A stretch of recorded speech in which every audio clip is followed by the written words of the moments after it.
This is the MeTV Network, seen locally on KSFY. And a look ahead to the complete forecast. That's coming up next on KELOLAND News at 10. Live from KELOLAND Media Group, KELOLAND Weekend News. We're thankful we still have a home, and it's just a lot of work for cleanup, but we'll be all right.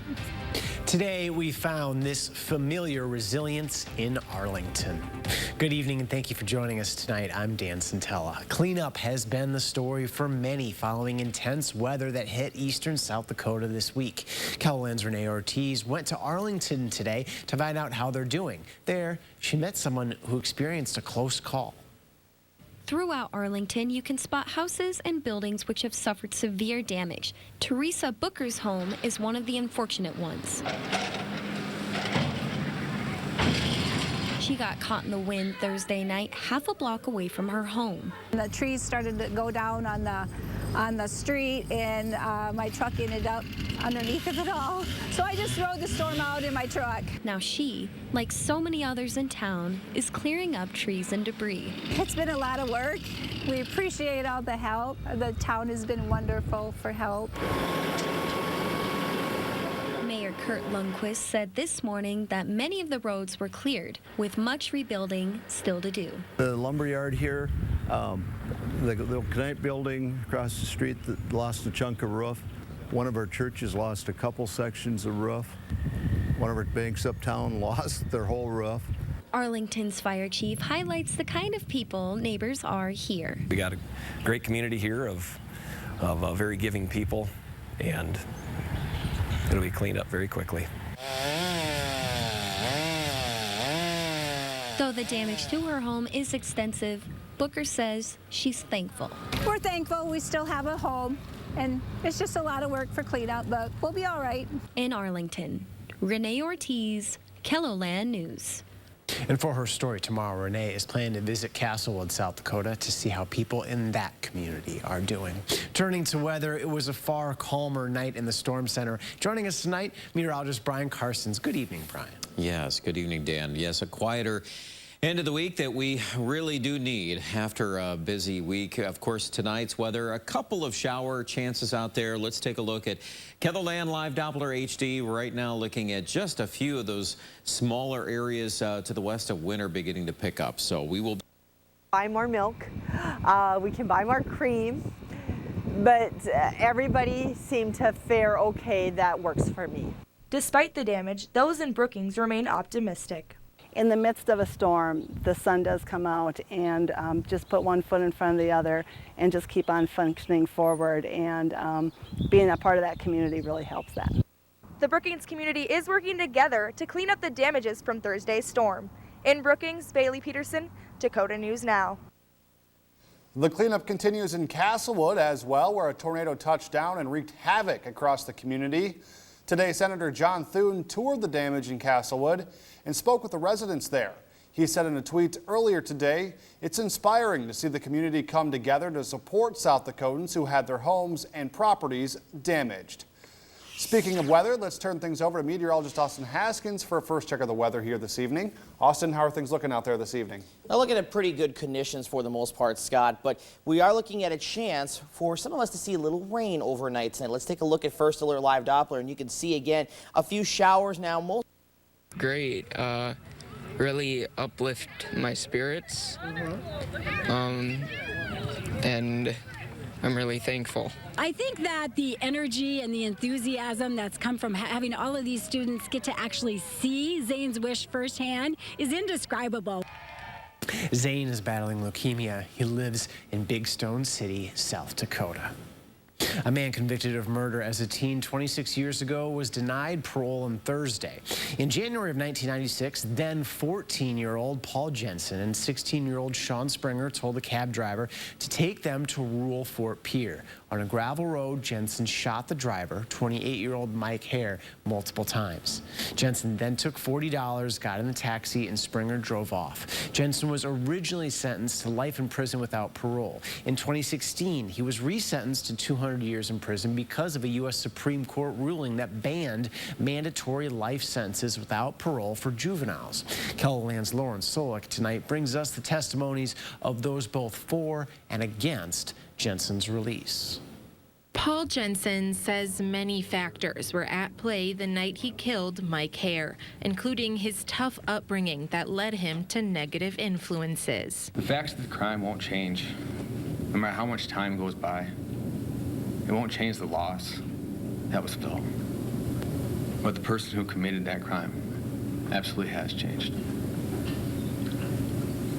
It took time, effort, and help, and I had an instrumental amount of help. While in prison, Jensen has received an education, held roles of responsibilities in different programs, and built a faith-based community for himself.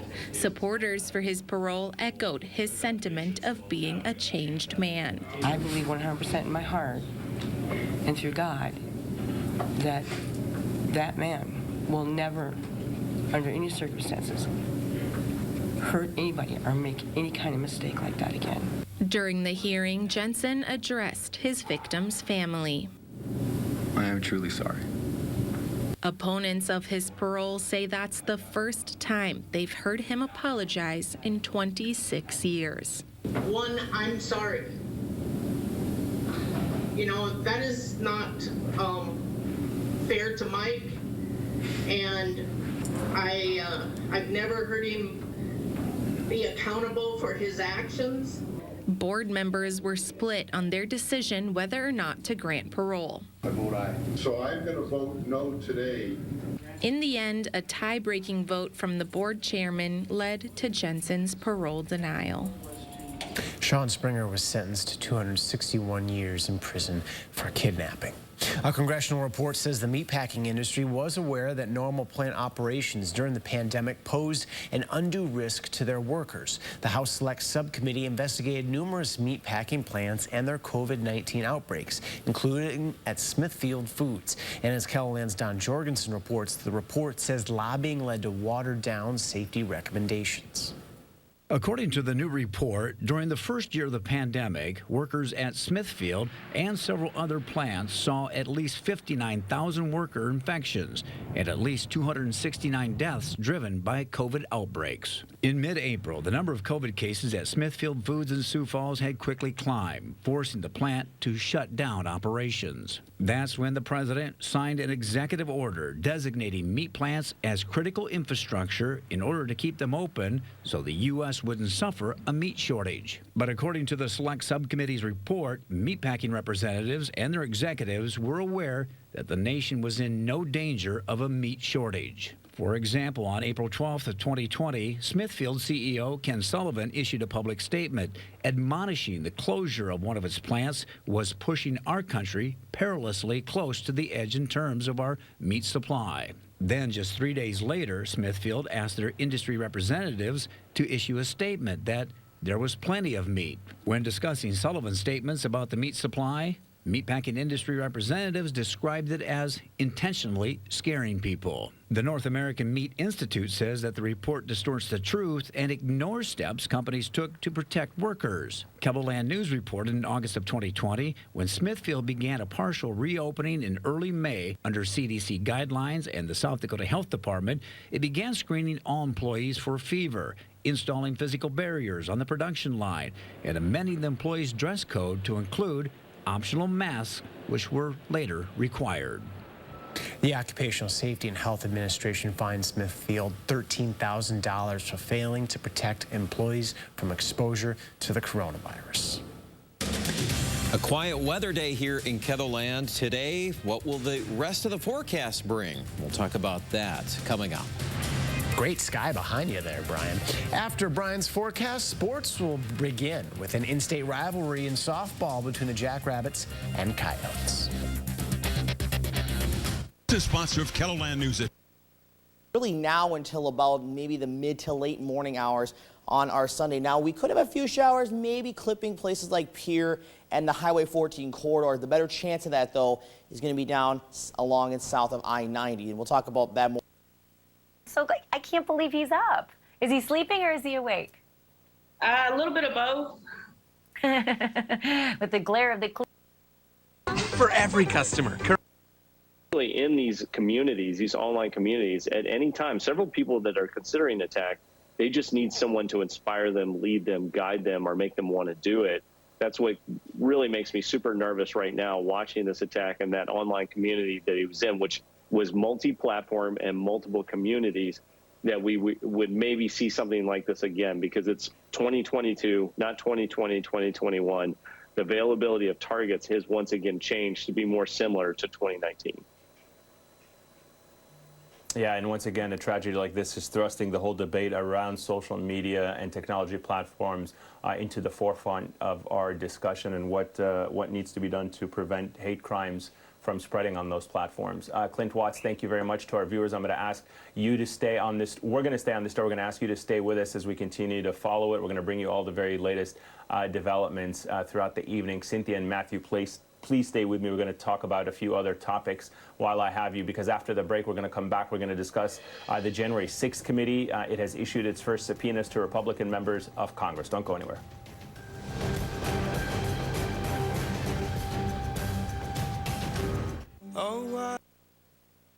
David Stern looks at me and he goes, there's only one thing that can go wrong, and that's you screwing it up.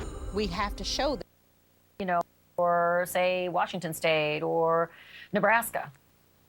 I actually have seen some other Facebook groups that are doing it in other states, and that's one reason I decided to do one for Tennessee, because I was finding the formula for him, but they were wanting an arm and a leg to ship it, or, you know, it was, you know, completely in another state, like up north, that I couldn't get to it.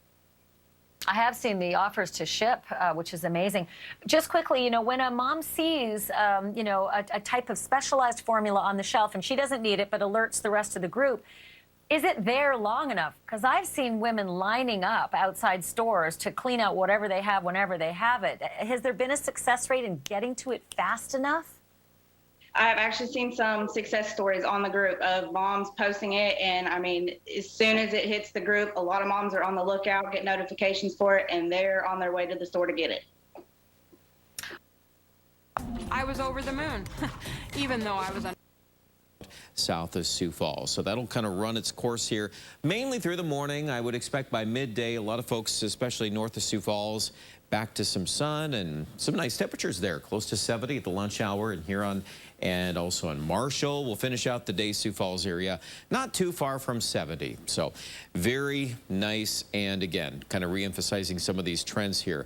Now, and getting into Monday, another day with high pressure probably, and we've got a few other things that, of course, we'll talk about in a moment with our 7-day forecast for Tuesday, some rain chances, but I did want to bring up this story about the temperature forecast.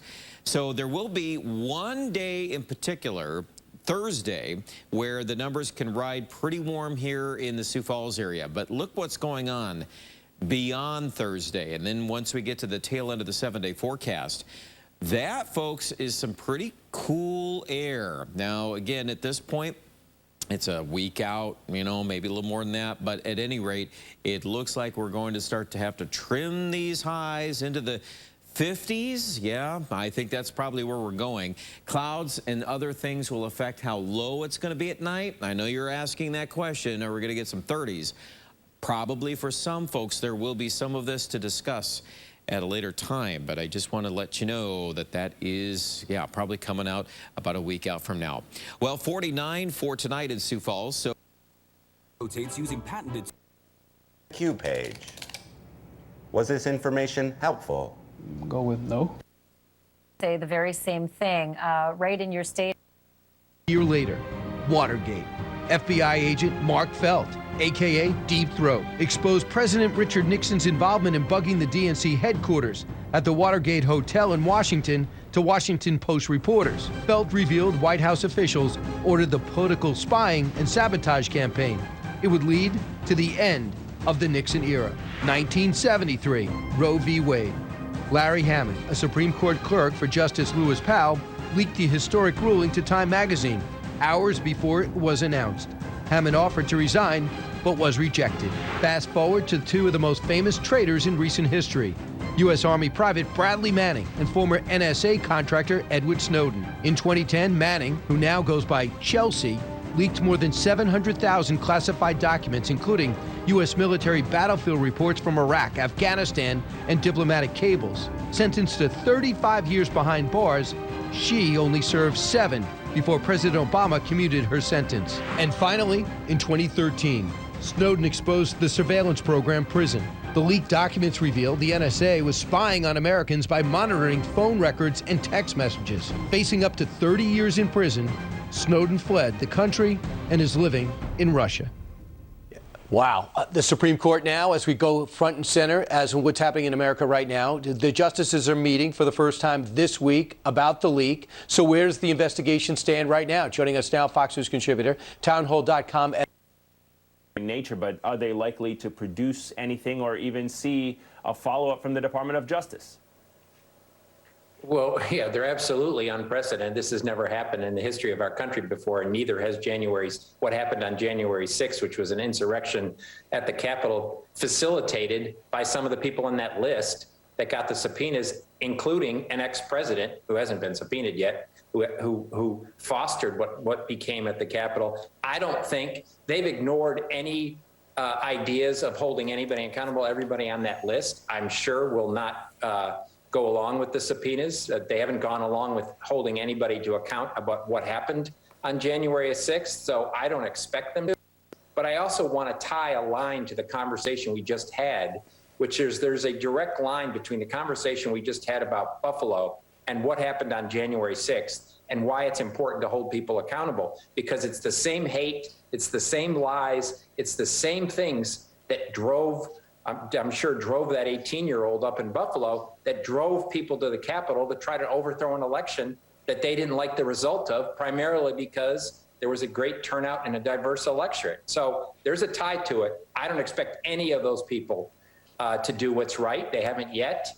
But I think it's good that they got subpoenaed because we do need to hold people to account. So speaking of holding them to account, Cynthia, is there a legal fight to challenge the subpoenas? Is it even worth it for these Republican lawmakers to fight these subpoenas? And what are the consequences if they just simply ignore them? Well, here's what is frustrating, and that is because these subpoenas have come so late, and here it is May, the Department of Justice doesn't do anything political 90 days before an election. That's August. And the Department of Justice has not even moved on the earlier subpoenas that people defy. So probably what's going to happen is the Department of Justice is going to do nothing. And that means that they are going to stall, and they're just going to say, we're not going to come. And there will be no consequences for that. And there are huge consequences for the country. I mean, I feel like here we are on a Saturday night, and the country's coming apart. And Matthew's right. It's coming apart partially because of this white supremacy that's pushed in so many different places and is basically accepted by a huge portion of the country. And it's also coming apart because there is no respect for the rule of law or any kind of traditions. McCarthy wants to be Speaker of the House of Representatives of the greatest country in the history of the world, and he doesn't want to comply with the rules of the House. That affects not only the subpoenas and the ability of the House to ever investigate. It means in the next congressional session, when somebody has a subpoena, people will walk away from it.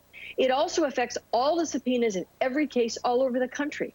Because if the Speaker of the House doesn't have to, or the minority leader doesn't have to respond to a subpoena, why should Joe Schmo in the street have to respond to it in a divorce case? Then the stakes are much lower there. And so the entire fabric of the country feels like it's coming apart because there is no Republican Party of any honor. And add that to white supremacy, and I ache for our country. And I think this is just one more thing down the road that's destroying us. Yeah, and speaking of Kevin McCarthy, Matthew, and the Republican leadership, here's how he responded to the news of the subpoenas. Take a listen. Look, my view on the committee has not changed. They're not conducting a legitimate investigation. It seems as though they just want to go after their political opponents. And let's remind viewers just for a moment, back in 2015, Kevin McCarthy saying this on Fox. Everybody thought Hillary Clinton was unbeatable, right? But we put together a Benghazi special committee, a select committee. What are her numbers today? Her numbers are dropping. And now McCarthy says Democrats just want to go after political opponents. The hypocrisy is quite stunning. The fact that he wants to be the leader, as Cynthia was saying, of one of the most powerful legislative bodies in the world, but wants to also, with his actions, undermine the authority of that body, again, reeks of hypocrisy. Well, it not only reeks of hypocrisy, which seems to be a common thing among the GOP throughout, so it's a virus they've all caught. But what it really reeks of is they have decided that the ends justifies the means. If the end is power, which they seem to want at whatever cost it takes, whatever means it is, that could be lying, which they've done and throughout this thing, it could be fostering a series of things where people question election results. It could be welcoming into their party wholesale white nationalists and white supremacists, all of those things. And so power's the end, and they don't care whatever means. And I agree with Cynthia that we are at a point in time where unless the American public stands up, unless we stand up, and it's only going to be done in the voting booth come November, because if the elections go that way and Kevin McCarthy is Speaker of the House, what we saw during Trump at the end of the presidency of Trump, which was an ignore the Constitution, ignore the rule of law, it's going to get way worse. It's going to get way worse in the aftermath. So I still have hope and some optimism, even though we're at a wrenching time in our democracy and in our country, that the American public will stand up and vote for people that believe in the rule of law, believe in the rights of people, believe in the Constitution, and make sure they have elected officials there in place that won't ignore it. But the GOP has become the party of the ends justifies the means. All right, Matthew Dowd, Cynthia Oxley, thank you very much for joining us this evening. I greatly appreciate it. Over 10 million dogs. Nice. And the top. Отгадай, сколько просмотров у нас сейчас? Championship, Jack Hines gets the home team. In this case, playing in Brandon, a little unfamiliar for him on the road with an RBI single. Land.com. Try. This was said by a nurse after I spent an entire bookings. With the storm came a change of plans. Turning would head south to the campus of USD, making today's meeting between the two in-state schools technically a home game for the Yotes. The winner would earn a matchup with NDSU in the winner's bracket. The loser would have to take on Omaha. We begin in the second, no score until Jordan Pender lifts one to right, and that would carry the fence. Fifth home run of the season, Yotes on the board first. Go to the fourth, little defense here from the Jacks. They turned the 1-6-3 double play. Score still remained 1-0. Bottom half of the inning now, after Lindsey Culver was hit by a pitch that made it 1-1.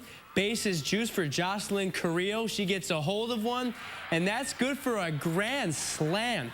That swing would end up being the difference as the Jacks win this one 5-3, advancing on in the winner's bracket, where they would then defeat NDSU, advancing into tomorrow's final.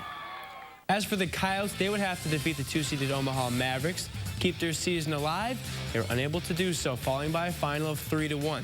With the loss, USD ends the year with a record of 28-25 and a conference record of 11-10. Omaha will go on to defeat NDSU, setting up a title game matchup tomorrow between the Jacks and the Mavs.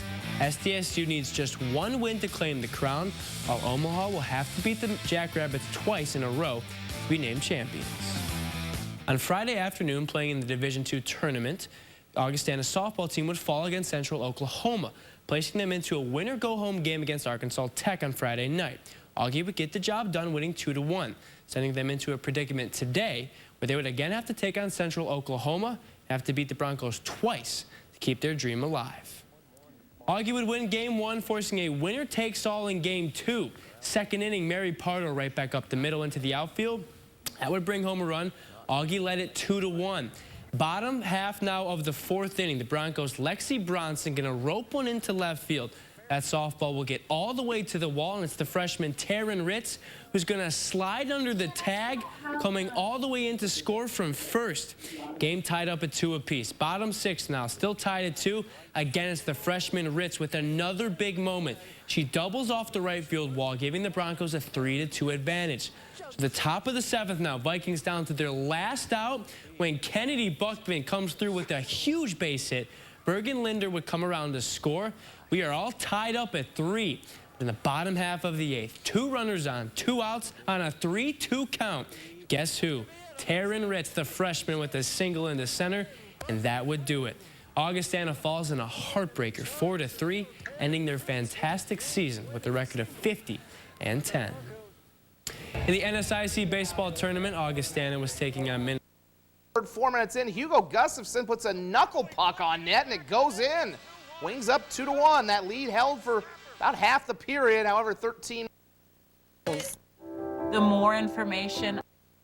Outside the justices' homes as social media squabbles turned ugly, making it easy to believe that America is more divided than ever. But what if we told you that's not actually true, that we're not as divided as we seem, that our differences are not irreconcilable, and when given the opportunity to hear each other out, we might just listen. My next guest has seen the proof. It's David Isay. He's the founder and president of StoryCorps, whose initiative, One Small Step, has brought together thousands of people across the political spectrum like no one else in history. David, thanks for being here. Hey, Brian, how you doing? We have reason to feel better that we're not as divided. Why?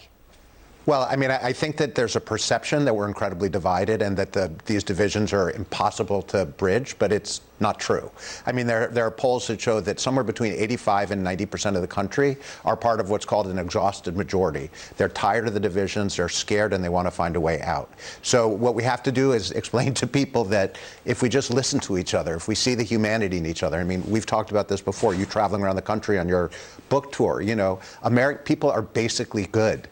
And if we just took the time to talk to each other and listen to each other, that's what we'd find out. And that's what we're trying to do, you know. You're not going with your gut, you're going with stats. What have you done? So StoryCorps is this massive oral history project where we have people talking to their grandparents, interviewing their grandparents, interviewing their friends. We've had hundreds of thousands of people across the country record interviews with loved ones, kind of collecting the wisdom of humanity. And a few years ago, you know, we're a nonprofit, we're in the human connection business, kind of corny thing to say, but we are.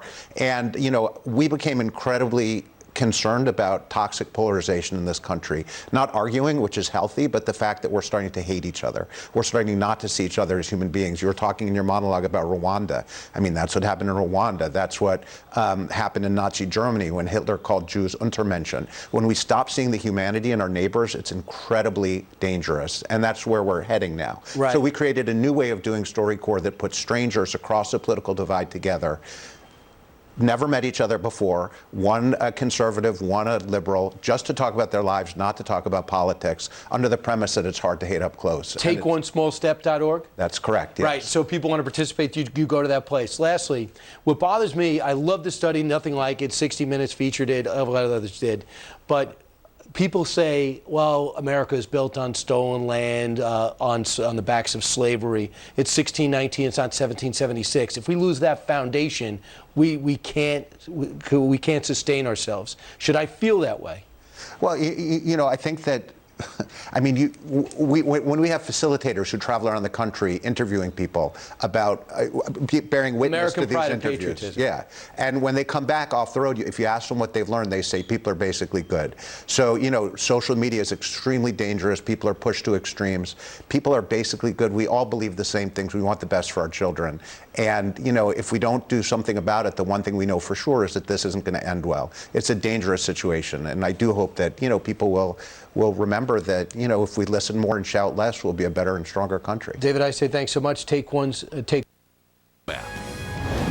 News when and where you want it. Promotional